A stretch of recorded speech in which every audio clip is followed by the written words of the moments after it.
We now cross over to New York, where the United Nations 80th General Assembly is underway. On the sidelines of the event, News Central's Managing Director and Editor-in-Chief, Mr. Kayode Akintemi, is currently speaking at the Town Hall on Solutions Journalism with various media partners. And deeply troubling, and it's really no surprise that we are finding in studies and anecdotally that many of the public are just tuning out, right? They're feeling exhausted by all the negativity, and some of them are even saying that they're feeling overwhelmed by a sense of helplessness.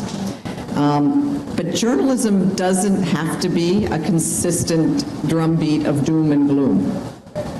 It can also illuminate what's working. And that is where solutions journalism comes in. It is a growing approach that investigates how people and communities are actually responding practically to our challenges. It's evidence-based reporting. It doesn't take anything away from the rigorous reporting that journalists are trained to do. But adds a dimension that we're going to hear about, and that gives people, readers and viewers, reason to hope and reason to believe that change is possible. So as someone who has spent much of my career working to ensure that information people receive is accurate and also that it reaches the public in meaningful ways, I've been aware of two things, and that is people are hungry for facts, but they also do want to know that there is some hope and that there is some way to take action. So today's discussion is going to explore how solutions journalism practices can not only do this, but also build trust in media and deepen understanding of complex issues, and even accelerate progress on the goals that we're all trying to work for, the Sustainable Development Goals. So we're going to hear some case studies and experiences and show how journalism can inform but also empower. So because it is our responsibility as journalists, but also I have to say, leading communications at the United Nations, we've adopted solutions journalism in the way we communicate. In our news, in our speeches, in our social media posts, we try not to just leave people hanging with, oh my God, this is terrible. There's nothing that can be done. So let's dive into our discussion, and I'd like to begin by introducing our panel. Thank you very much. You're going to be the first person I introduce, and thank you for picking up my paper. Kayode Akintemi, who is the Managing Director and Editor-in-Chief of the Nigeria News Channel. Welcome to you. Thank you. To my right is David Bornstein, the co-founder and CEO of the Solutions Journalism Network. I'm especially pleased to have you here with us today, David. Sandra Coutinho, foreign correspondent of Globo TV from Brazil. Mark Hertzgaard, co-founder and executive director from Covering Climate Now. Caroline Sugg, director of strategy and policy of BBC Media Action. And last but not least, Kayode Tanaka, New York, he's the UN correspondent from the Asahi Shimbun from Japan, but our correspondent here in New York. So I'm going to direct my first question to Catherine. Did I introduce you? Not quite. Oh my God. I'm sorry. Catherine Cheney, senior editor for special coverage at Devex. Thank you. And my first question goes to Catherine and David. We're going to start with David. First of all, David, can you just define solutions journalism? I remember we were just chatting before this conversation about how we had lunch before the pandemic, 2019, and you were telling me all about solutions journalism, and I got so excited about it because it was really original, groundbreaking, And it was based on a vision that you had and your co-creator, Tina Rosenberg. You were both columnists. You had the Fix It column, I think, at the New York Times, so you were already fixes, so you were already kind of doing solutions journalism, and then you had this bold idea. So what was that idea and how are you implementing it? Well, thank you so much. The simplest way to define solutions journalism is that it's just, as you said, it's just rigorous reporting that examines, investigates, and interrogates how people are trying to solve problems. It's not advocating for solutions. It's not meant to be feel-good. It's not meant to make your weekend better. It's really meant to illuminate this problem-solving process in a rigorous way. Historically, when journalists have covered problem solving, the frame has been around like a kind of CNN heroes frame or a good news frame. And journalists don't consider that hard news, and in fact, it's not aspirational. It's why it doesn't get done that much. There's a lot of resistance to covering solutions because journalists feel that it's light journalism. It's not as serious. It could fall into advocacy. So it was important to sort of frame this as hard news. And so the solutions journalism framework really looks at really looking at a response to a problem. What is the evidence that this is getting results? How do we know? What are the limitations and the caveats about, all the things that is not working about it, or the limitations in terms of how powerful or how it could grow, or the political problems or the financial implications? And then ultimately, what are the insights? What can we learn from this story? And how do we do this all in a really compelling storytelling format so it doesn't feel like, eat your broccoli, so that it's actually exciting, and then when people read these stories, they want to share them with, if it's an education story, they want to share it with other friends who are in education or in health or whatever. The idea, and when journalists and news organizations survey the public and ask them, what do you want from news? The number one content request is always consistently more news that helps us solve our problems. We hear this over and over again. The BBC has done this, local news organizations across the US. And the question is, why are journalists so resistant, in a way, to giving the public the product that it is requesting from the news at a time when they're also avoiding the news more and more? And I think that having a simple framework that makes people feel comfortable and also feel like this has real impact.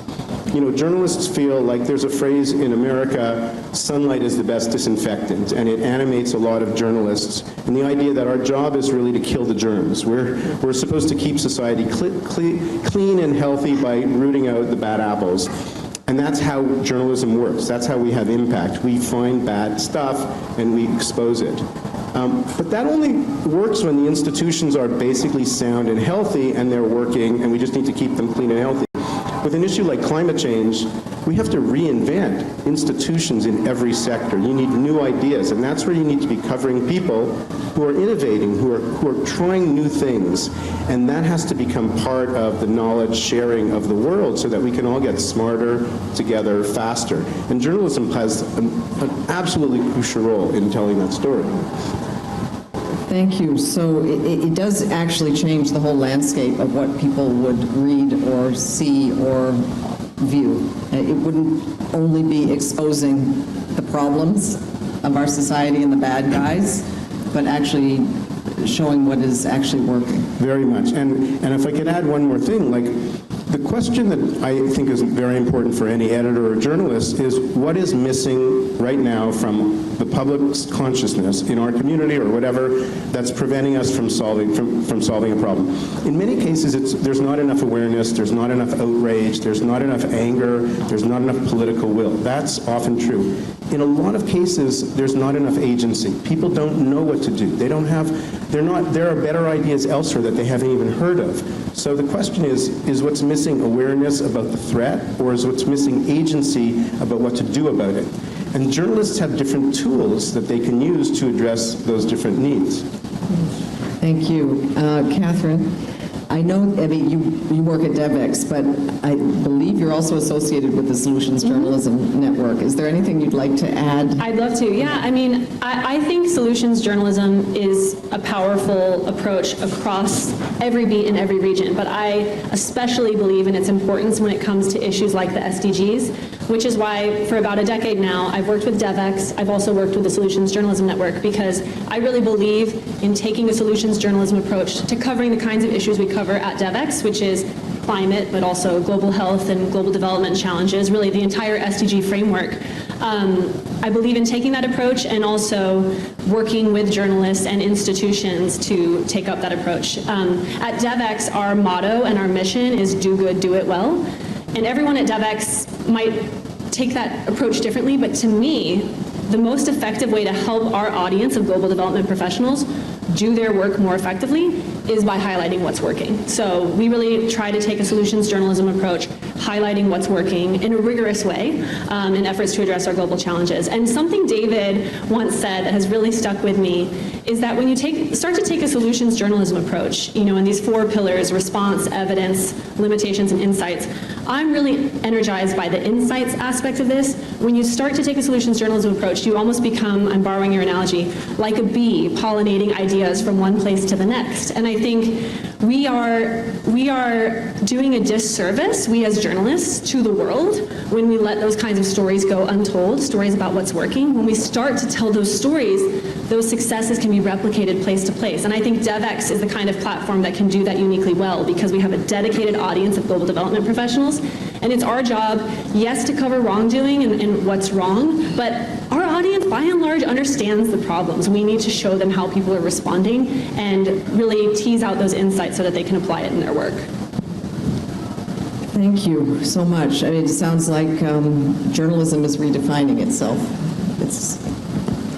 Just before I let the two of you go and open up to everyone else, you started with this vision, with just probably a few newsrooms on board. How has solutions journalism expanded in the U.S. and around the world? It's grown tremendously.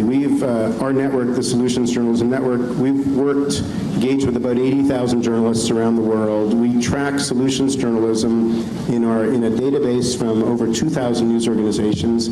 We have close to 400 trainers in 80 countries now, and that's really all demand-driven. That's all people coming to us saying, can you train me to be competent to be able to talk about solutions journalism, to bring it to my newsroom, to bring it to my community or my journalism school.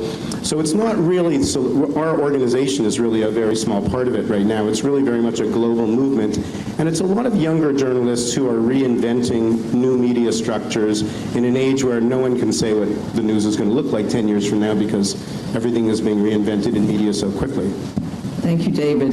So the rest of my panelists are all here because you have all incorporated solutions journalism practices into your reporting.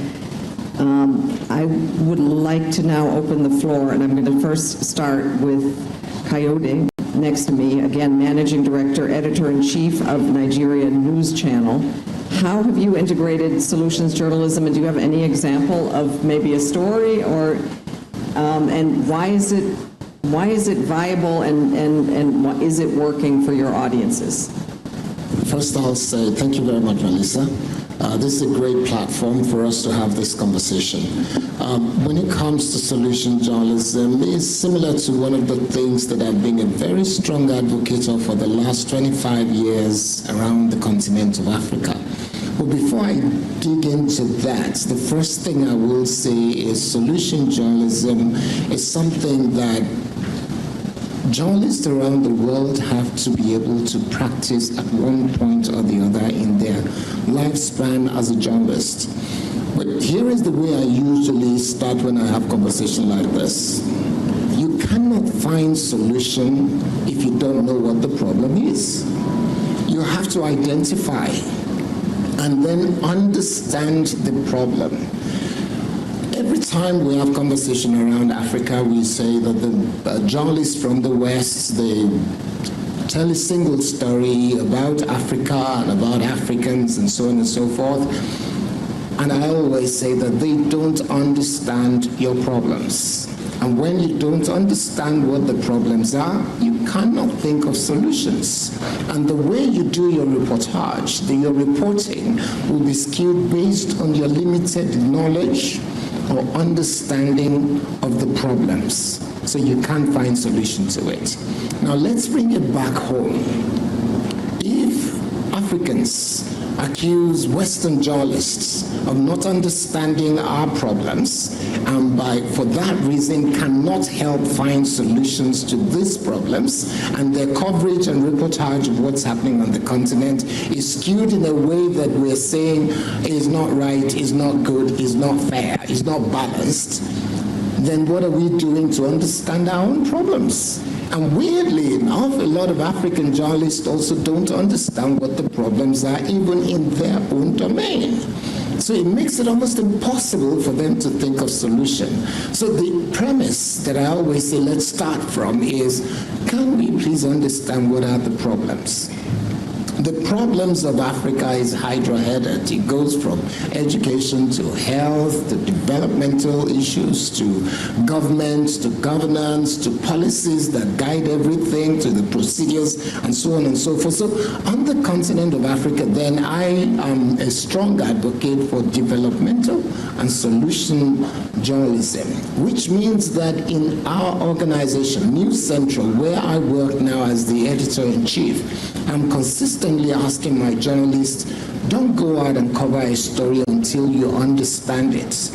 And when you're doing the story, do it from a position of understanding, in-depth knowledge of it, so that you're looking for a solution rather than identifying a sensational aspect of it that will get you the click on social media. It's so easy to get the click on social media. That's the easiest thing. Any aspect of the story that you find that you know will resonate with people, you get the click.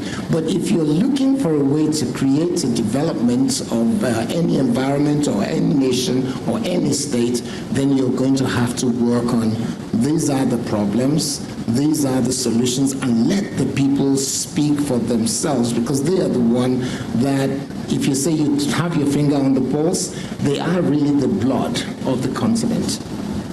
But isn't that the pressure that journalists are under now, to get that click on social media, to write the headline in that sensational way, and just to get the viewership, therefore the advertising, the financial viability? How do you reconcile that pressure and still do what the depth of reporting that you just described? Melissa, the way I always say it is based on, my father was not an economist by any stretch of imagination, but he used to tell us, if you find a problem and you have a solution, don't worry about money, money will come. And I apply that to everything that I do, which means that if I get a story that is good, we find a solution, people will be in awe of the solution that you consistently put on the table. And for journalists, for media organizations, what you're looking for is what is called the eyeballs. If you get the eyeballs on your TV station and everybody is watching you consistently, advertisers will come. You don't have to be MTV. You don't have to be a film station. You don't have to do entertainment. You can do solution journalism and attract the audience. And when you get the audience, that's what you convert into currency. Very good. So you're retaining audience with this kind of form of journalism, and I'm really glad to hear that.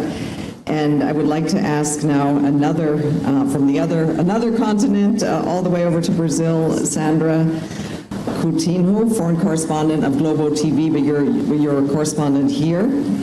I'm based in New York, but I wanted to bring something, a story that I think it's an example of solution journalism that was not shot by me. It was shot by a colleague that I admire a lot called Sônia Bride, and she's very involved in ecological stories in general.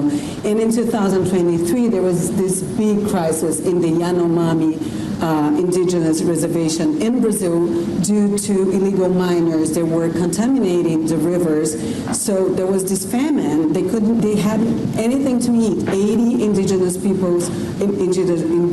people died from hunger because their food was gone. The rivers were dead.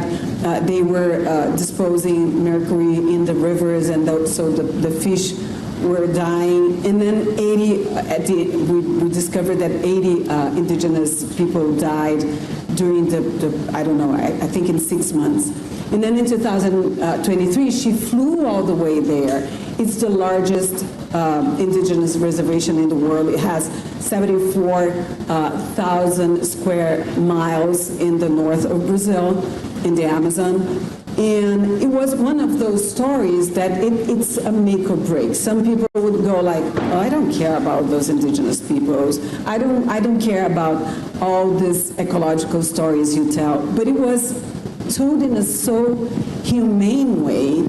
At the end, they used the plane and the helicopter that they rented to shoot the story, to transport the children that were so sick they couldn't even walk because they had a fever, they were sick, and then they flew them back to hospitals that had more resources than the ones in the middle of the jungle that, of course, hadn't got any resources.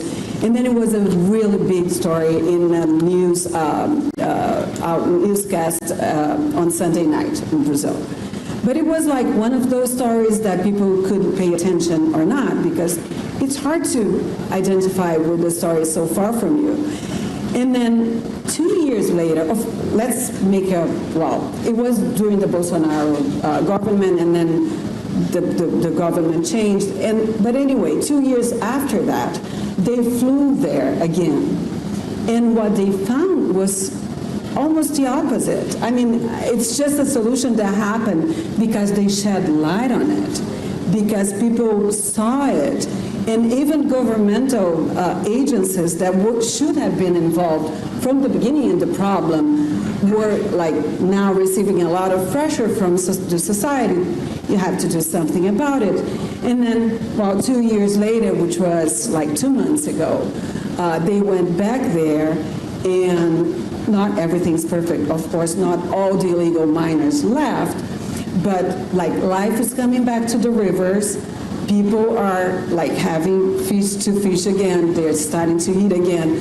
Like those 2 children that our reporters carry on their laps had their lives saved, and like are chubby now, and they're like healthy again. I know this is one story, but it's so hard to motivate people to even watch this kind of story and even to relate with this kind of story, that I think that when you get that, it's a real victory for our way to do journalism and what we believe. I was struck by what you said, that they also went back, because I think that's what we see often, is that journalists will uncover and then they move on. But keeping with the story, see how the problem was addressed or not. It could have been not, but also, so thank you. That's very inspiring. And I'm going to now ask our friend from the Asahi Shimbun, Kayode, how are things in Japan? Have you adopted solutions journalism in your newspaper? And is there some movement in Japan in this direction? I guess I've just arrived in New York last April, so I was back in Tokyo covering a lot of things, national things, but I thought I might share a project my colleagues has been doing called what's called in English 80% Society. We back in Japan, like with the aging population, we are in danger of with the Asian population, we're going to have 80% of workforce in 2040 as compared to that of in 2020, and that's leading to a lot of issues especially in local cities where they are not being able to maintain the public services or infrastructure, or like people moving into more urban areas, and that leading to like a lot of environmental issues like abandoned houses and stuff. And so my colleagues are basically exploring the issues and solutions that's being undertaken in locally, I guess. And I guess what's quite special about this project is that we are also having not only the articles, but also we are having like town hall meetings in various places where we discuss those issues or solutions with people from the local government or people doing local businesses or scholars. And that's how we sort of explore as reporters, the new issues that we haven't maybe noticed or the solutions that could be useful. And we do report those meetings in our paper as well. So that's sort of like we recognizing that as a new form of journalism, and we trying to do the similar things in the future as well. Your paper organizes the meetings? Yes, that's what we do as well. I think that's something that maybe we can talk about as we continue, just because we're seeing that a lot. I know DevEx does a lot of events and that are also solutions focused, and maybe we can talk about that. That's interesting, because it's not only reporting, but then pulling everybody together and then reporting on it again. Thanks for sharing that. And now let's move now to Caroline, Director of Strategy and Policy at BBC Media Action, and maybe just 2 words or 2 sentences about BBC Media Action, because people might not be familiar with it, and then your view on solutions journalism. Thank you, Melissa. So BBC Media Action is the international media support arm of the BBC. So I'm not here today to talk about the BBC's news coverage or the BBC's journalism, but rather the work of the 400 media partners that we support in Africa, Asia, and Eastern Europe. And reflecting for this panel, it really made me realise and reflect on the fact that solutions journalism is a very strong focus of most of our media partners now around the world. They, of course, report on the news and the facts, but very many of them see sharing solutions and interrogating solutions as being a critical part of their public service role. These stations are embedded in their community, and they fundamentally see their role is to share solutions, interrogate them with their audiences. And what we've seen is when, in this era of rampant distrust, when local media partners do this work well, it really helps them engage their audiences and build this trusted relationship with their audience, because the audience can see that the media organisation is playing an active role in meeting their needs. And we see through all of our research that solutions journalism, when practiced well, builds trust. And we have been carrying out a number of studies now around the world that show the impact of solutions journalism on a wide range of the SDGs, on increasing vaccination rates in Nigeria and India, through to stronger women's participation in the development of climate policy and climate action in Somalia and Indonesia. So we can see at a macro level that this really works, and there's huge demand from our partners for more resourcing and more support in this area, because it helps them sustain their audience, sustain their business, and serve their community. Thanks so much for those examples, Caroline. I think that's a new theme that we can pick up in the next round, and that is building trust with the community, and how solutions journalism is actually building audiences and retaining audiences and building trust. Plus, a critical part of the role of journalism is that kind of public service. So thanks for raising that. And I think you mentioned climate action in Somalia. Now we can talk about climate action more globally with Mark Hertzgaard, again, Executive Director of Covering Climate Now, and also a few words of what is Covering Climate Now, and do we need, if there's one area where we need to be consistently pointing to the solutions, it is around climate. So over to you. Well, thank you very much, Melissa, and thank you everybody who's here. Covering Climate Now was actually founded 6 years ago this week at the United Nations to break what was then we called the climate silence of the mass media around the world. Mass media was basically quiet about the climate problem, and so I'm with The Nation magazine here in the United States. I and the Columbia Journalism Review and the Guardian newspaper and WNYC, which is the public radio station here in New York, we got together and we said we need to do something about this. And we put out a call to people, and by September of that year, 2019, we had 323 news outlets that had said, yes, let's do a week of coverage together. And we did, right before the UNGA. And then, and this goes to show what happens in journalism if you just go out and put your feet on the ground, We didn't know, but there was a young woman named Greta Thunberg who was, that same week, put 6 million protesters in the streets. And when you see that kind of media focus and that kind of civil society mobilization happening at the same time, that is when you can get change. And believe me, the government leaders who were here, and I dare say the media leaders inside of our industry, they woke up and said, oh, this climate thing, it's real. We have to pay attention to it. So since then, we have now grown to 500 plus news organizations around the world. And I want to say to everybody here, if you're watching, if you're a journalist, if you're a freelancer, you're invited. If you are a news outlet, you are invited. It costs you nothing to join Covering Climate Now. You get a lot of benefits that you can check on our website, coveringclimatenow.org. Please get in touch with us. Just email us at editors@coveringclimatenow.org. Happy to say that Solutions Journalism Network is a close partner of ours that we have learned a lot from over the years. The Asahi Shimbun is also a very close partner of ours, leading clearly the best climate coverage in Japan. And one of the things that we have learned from Solutions Journalism Network, we work with the biggest news organizations in the world. So Reuters, Agence France Presse, Bloomberg, CBS News, ABC News, NBC News, Asahi. We would love to have Global. We would love to have Nigeria News. We would love to have the BBC. Everybody is welcome. We are organized by journalists for journalists. And what we learned from the Solutions Journalism Network has been a bit of a hard sell with some of our traditionalist colleagues in newsrooms. Because as David Bornstein said a moment ago, there is a resistance. The old school inside of journalism sees solutions journalism as advocacy. That's not what we do. We're not advocates. We're just supposed to call balls and strikes.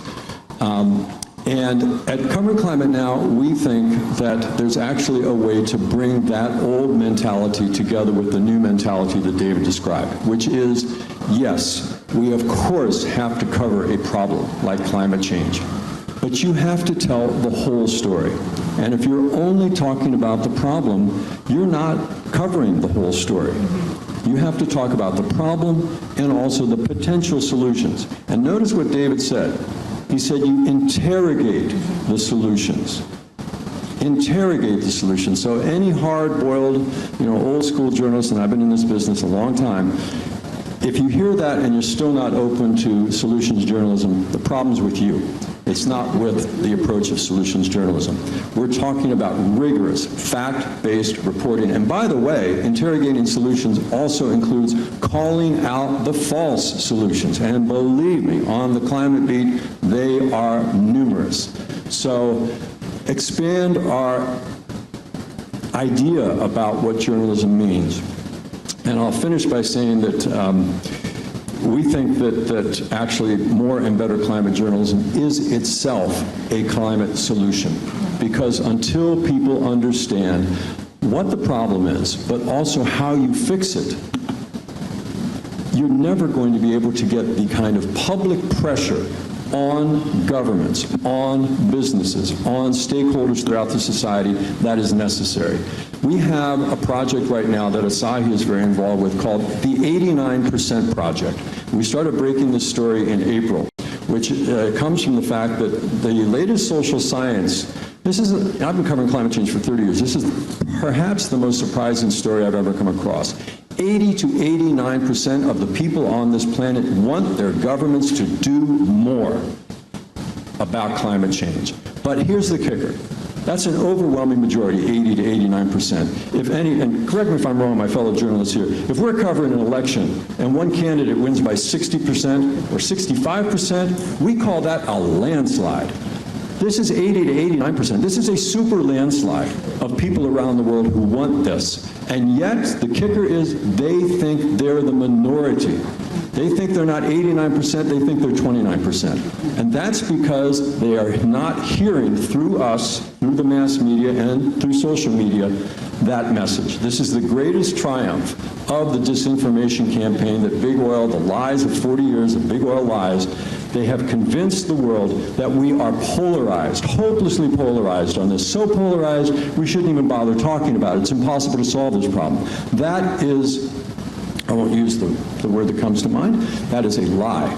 And the 89% Project is reporting that the truth is quite different. There is an overwhelming majority, and we're doing another week of coverage right before COP30 to report that out. Again, I invite all the journalists who are listening, all the news organizations who are listening, please get in touch with us if you want to be involved. editors@coveringclimatenow.org.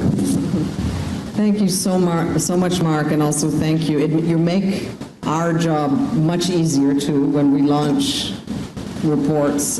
All we need to do is invite you, and then you invite everyone else in your coverage. We will interrogate those reports, though. You will interrogate them, but we have an amazing turnout thanks to you, and thanks to making that appeal. And indeed, 89%, that's what we're feeling, but the perception is, I think, thanks to social media,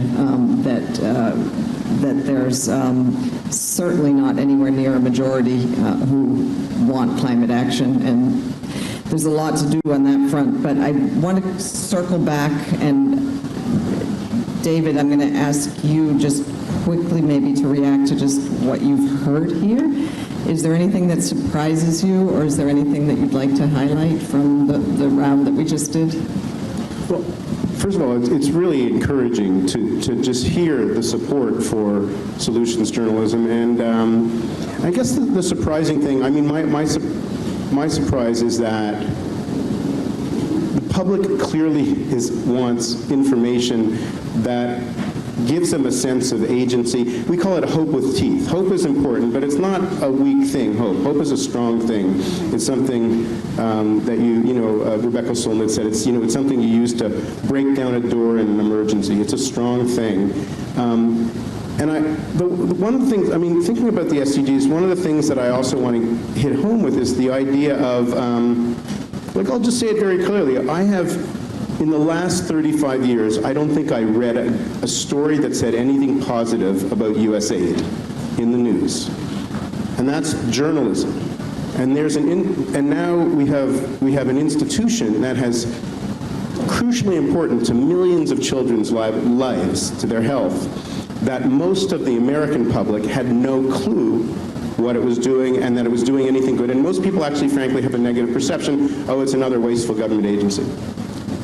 That perception is a product of journalism. It is the normal product of journalism, the way we conduct it today, and it's criminal to have all of the good work and the hard work. I'm not saying it's a perfect agency. There's lots of problems, and yes, we should hold government accountable 100%. But to not tell that story is directly related to the underinvestment in the SDGs and the potential. I mean, infant mortality has been going down consistently until this year. And the public doesn't even know about that.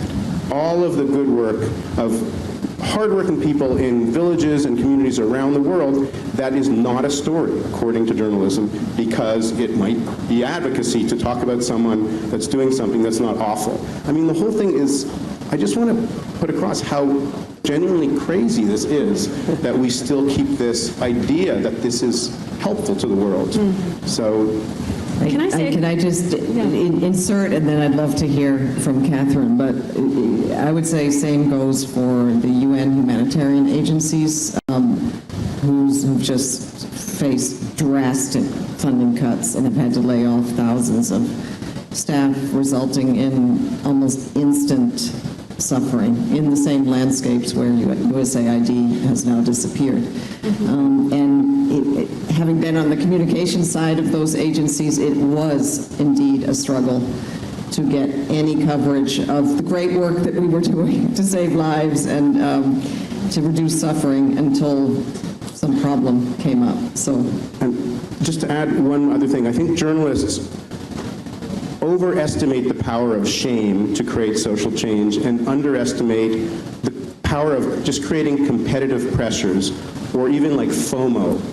When we see local news organizations report on smart things that are happening in another community, people get angry. They're like, why aren't we doing that here? You can create tremendous pressure for change. You can sharpen the teeth of the watchdog by showing smart things that are happening in other places that is not happening in our community, or is not happening enough, or the people that we're voting for are not investing in enough. You can create pressure for change by showing what is possible, not just what is unwanted. Well, certainly DevEx has been covering USAID and all of our agencies, and also the good work that we're doing, but it is within a certain limited community. True, but I just want to share a few things on USAID in particular. I've had these conversations with David and with Tina at the Solutions Journalism Network. My feeling is that had we had more reporting on what's working, with USAID, again, had many flaws, but was also behind a lot of good work that many journalists just didn't see as a story. And I think had we had more reporting on what's working, it would help to fill the void that is otherwise taken over by misinformation and stories about failures. So I really think we could have been in a different place with more stories on some of the good work USAID was behind.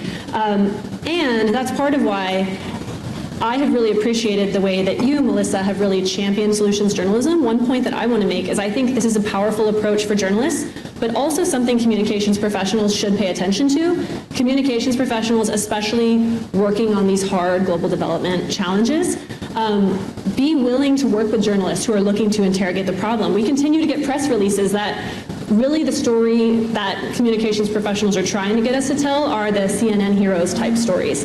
But we're looking for data. We're looking for you to be able to answer what are the challenges, what are the limitations, because no solution is perfect. But I just really think understanding what is solutions journalism and trying to, not just for journalists, but across the global development landscape, talk about these issues in that way, talk about the evidence, is kind of a win-win for everyone in trying to move these goals forward.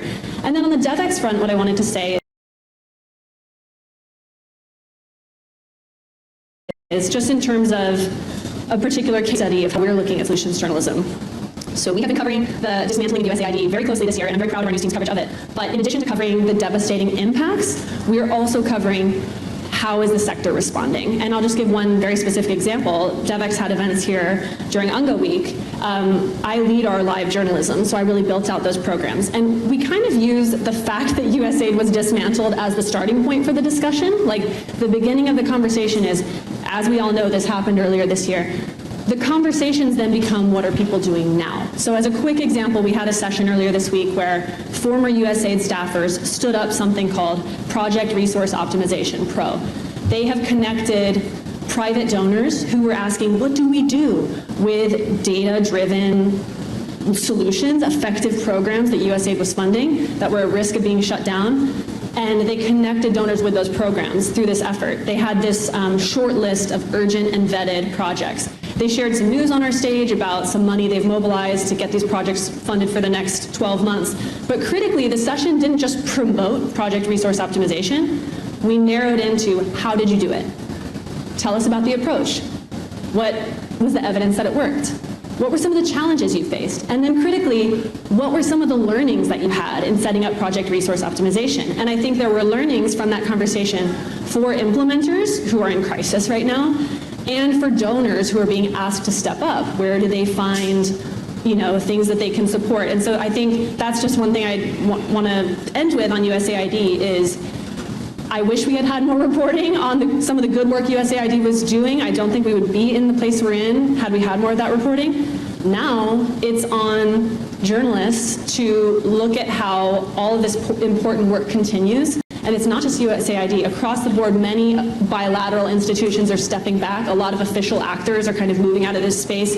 But there's a lot of exciting momentum too. Social enterprises, foundations, civil society organizations doing great work, and journalists need to be covering that story as well. Thank you so much for that and for bringing us into those discussions here at DevEx around UNGA. Very interesting that there's so much movement there, and you're covering it. I think we need to start an arm of Solutions Journalism Network that's called Solutions Communication Network too, because I feel very strongly as well that the communicators, not just in the UN organizations, but in institutions around the world that are serving the world, that we need to also adopt more strategic and more impactful communications based on solutions. So I'm not going to ask because you've been listening to all of these comments, and I'm sure you're brimming with some kind of reaction. Kayode, what would you like to add? Yeah, I have two examples, and I will say they're quite profound. The first one, I'm not sure whether I should share, but I think I will.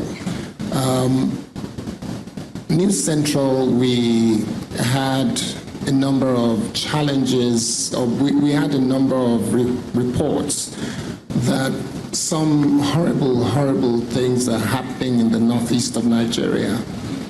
A number of people were being killed, women were being raped, and this is a big problem. So when I say that you have to know the problem and understand it, we studied the situation, we realized that there is not a single TV station or newspaper that was willing to go into those communities because of the level of danger.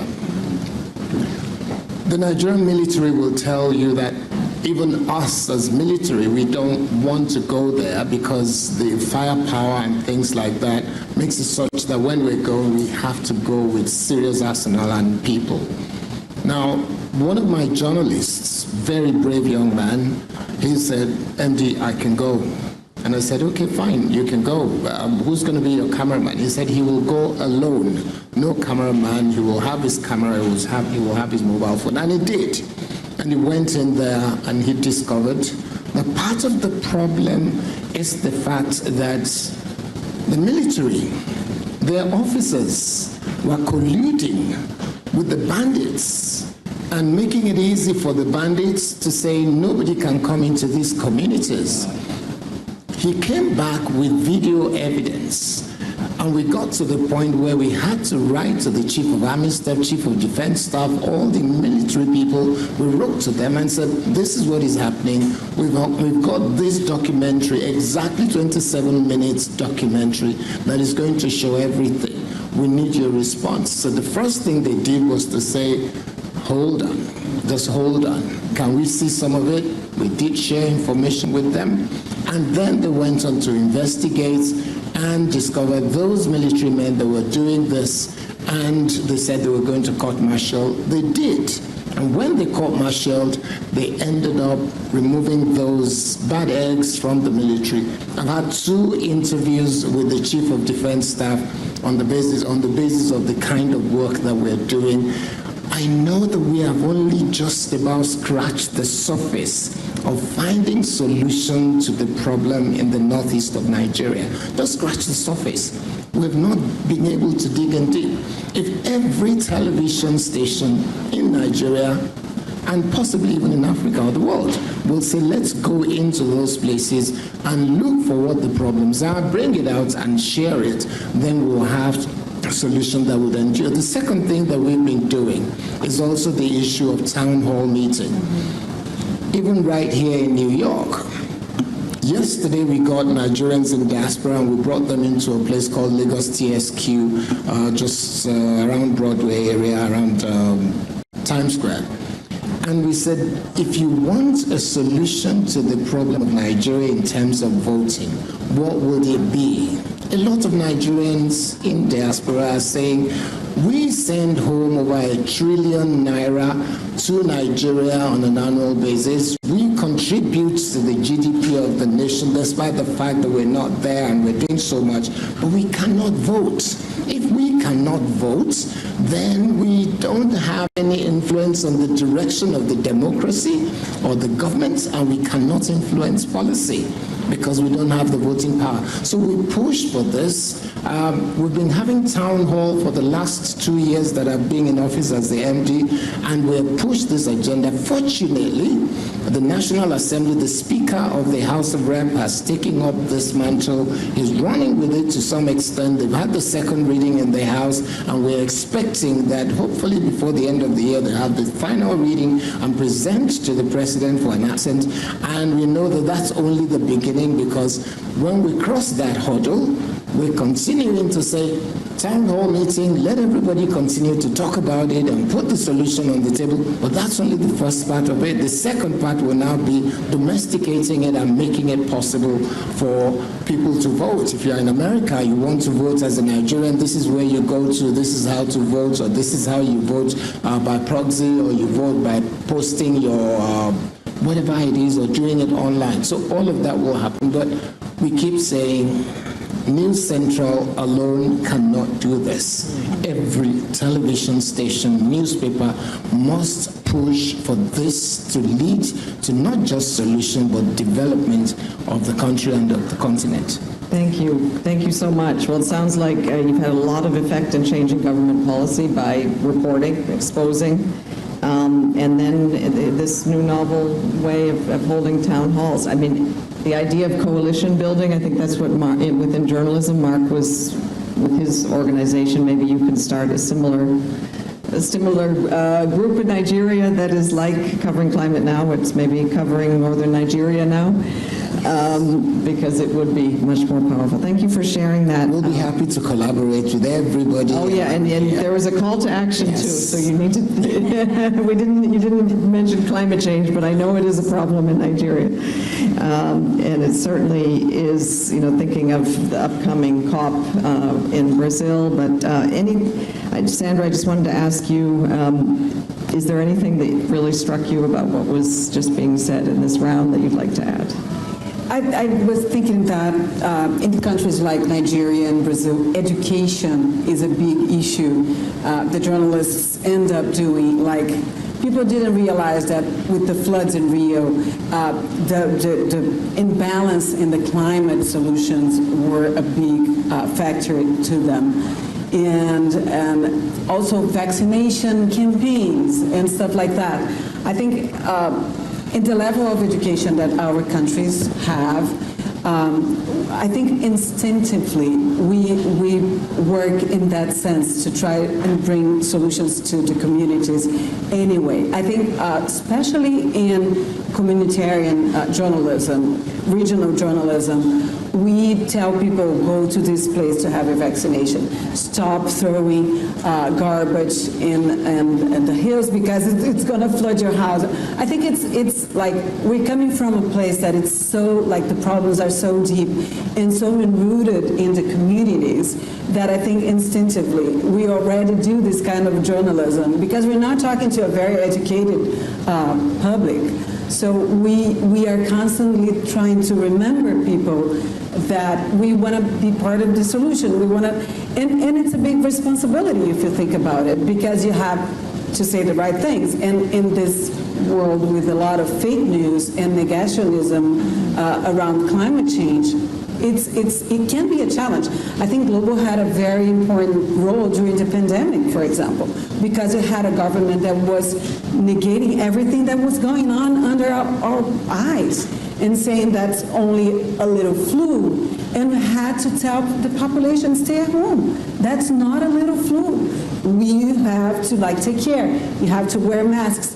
So I think in another level, I think you're coming from another reality. I think back in our countries, our journalism has this kind of responsibility as well. Yeah, a public service, which is, I think, where journalism actually, it is its origins in a way. And there were public service announcements, but that is definitely a step further. Thank you for sharing that perspective. And Kayode, you're a very strong member of Covering Climate Now, and you've made that that commitment. Why is that? Is it good business sense for your newspaper, or why is your newspaper so committed to having joining this coalition, covering climate as a global effort? Well, I think maybe not just for the climate issues, but as some of us said, that I think our readers or our audience has always sought answers or solutions for a long, long time. And just to give you a background of the Japanese journalism in Japan, Asahi is a private company, and we got to obviously make money out of what we do, but we're losing a lot of subscribers, obviously, and we're trying to retain that. But I guess we considering it like solution journalism or that sort of approach that might have not been there like for the past decade as the like sort of like an entry point for newer, younger audiences who obviously essentially want answers, and that's I guess what we as young journalists from younger generations what we really want to do, and so that journalism can keep, its credibility or trust or relevance in the society, I guess. That's what I think. Well, thanks. I mean, we also heard from David that actually it's the younger journalists who are not cynical about solutions journalism, but they're actually really embracing it.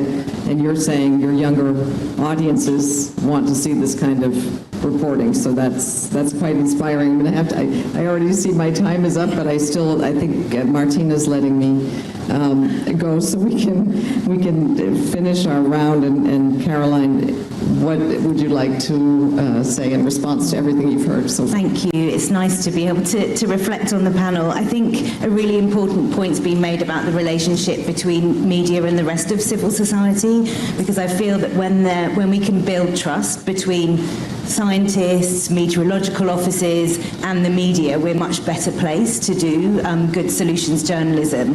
Obviously those relationships have to be sort of appropriate and respectful, but in many of the places in which we work, there's trust between media and those scientific institutions has broken down quite badly, other civil society organisations. So part of our role that's been very important is to build bridges between media and other civil society organisations, so they're at least coming together in respectful debate rather than media being a bit isolated from the rest of civil society. And in my experience, that's one of the things that we can do to unlock really good solutions journalism. Yeah, thank you for saying that, Mark. A couple of last words. A solutions approach is good business for journalism.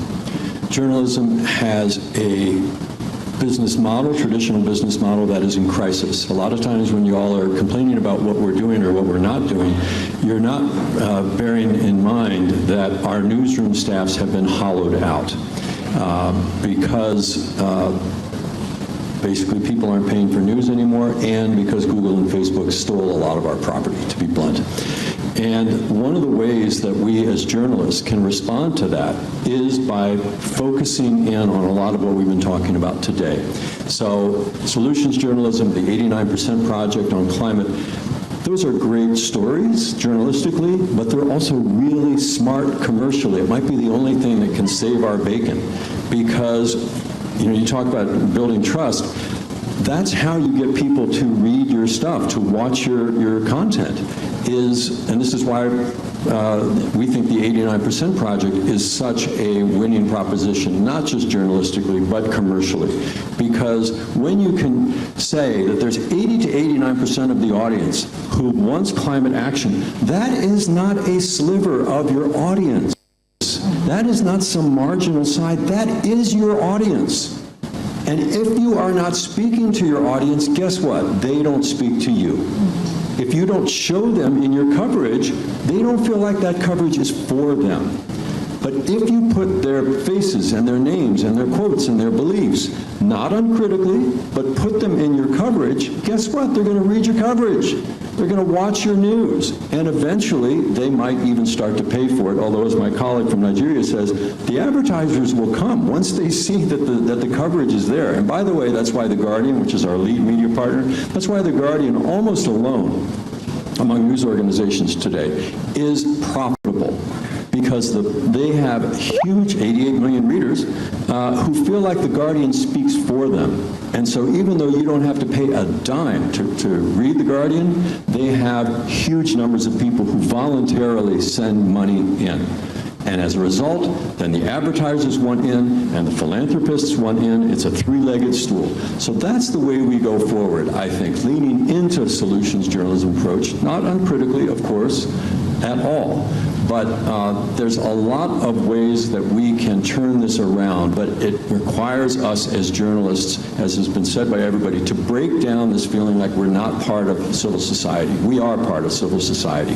And if we lean into that rather than lean away, I think civil society will realize, oh, we do need a thriving news business. So again, anyone who wants to get involved, it's free.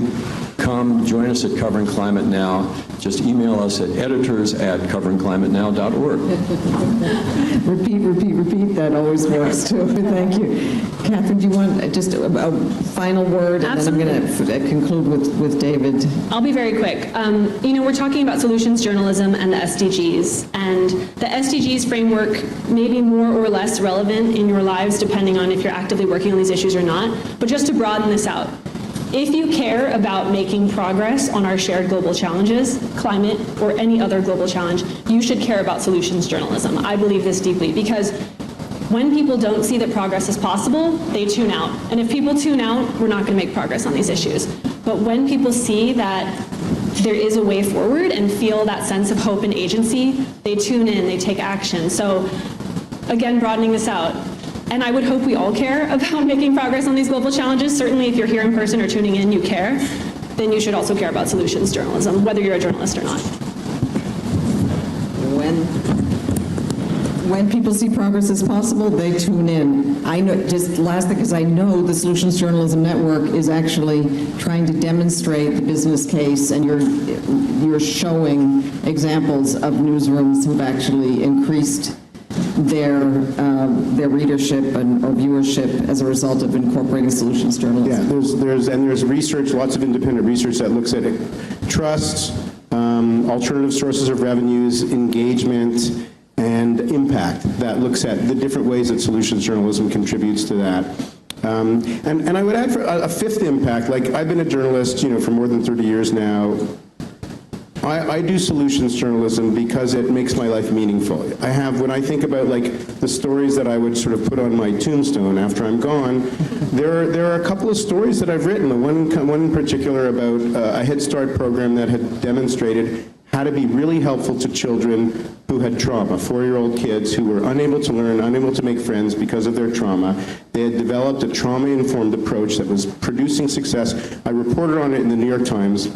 Ended up speaking to the woman who ran this program 4 years later, and she told me that 200 sites across the United States had replicated that program, including it had been incorporated in the New York City public schools approach to trauma because of the article. And when I think about going to sleep at night, the feeling of wow, I may have helped a lot of kids with that story.